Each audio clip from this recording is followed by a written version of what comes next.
உலகத்துல ஏன் சார் நம்ம தமிழ்நாட்டிலே இந்த மாதிரி சம்பந்தப்பட்ட வீடியோ போடுறது, சொல்றது, கருத்துக்கள் பரப்புறது நான் ஒருத்தனா தான் சார் இருப்பேன். வேற எந்த ஜோசியரும் பேசிருக்க மாட்டேன். இல்ல அதுக்கு தான் சொன்னேன். ஒரு மனுஷனுக்கு எது சம்பந்தப்பட்ட ஆராய்ச்சி அதிகமா இருக்குதோ, அது சம்பந்தப்பட்டதுல உள்ள தீர்க்கமா போவோம்.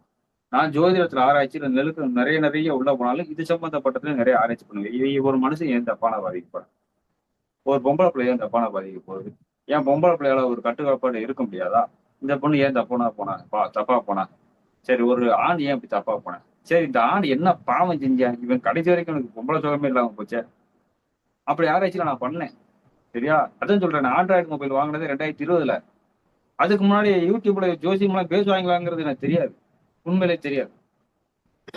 தெரிஞ்சிருந்தா 2010லயே ஆண்ட்ராய்டு ஃபோன் வாங்கியிருப்பேன். சரியா? 2012, 13லயே ஒரு யூடியூப் சேனல் ஸ்டார்ட் பண்ணியிருப்பேன். 2018, 17, 18லயே ஃபேமஸ் ஆயிருப்பேன். 2020ல லாக்டவுன் போட்டப்ப என் கையில நேரம் 5 லட்சம் சப்ஸ்கிரைபரா வந்திருக்கான்.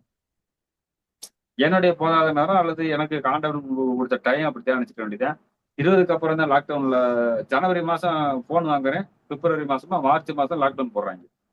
அந்த நேரம் யூடியூப்ல பார்க்கும்போது ஜோசியமா பேசுவாங்களா யூடியூப்ல அப்படிங்கிறது எனக்கு அப்புறம் தான் தெரியும். சேனல் 2023 ஜனவரில ஸ்டார்ட் பண்ணி விட்டேன்.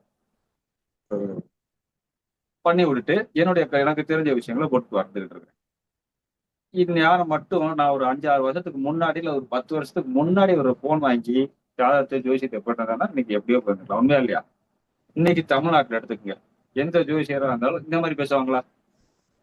இங்க வெளியில வருது அப்படின்னா நம்ம வீடியோ பார்த்து அவங்க வெளியில விட்டுருந்தா தானே வெளிய அவங்களா சுயமா சொல்றதுக்குலாம் வாய்ப்பு இல்லை.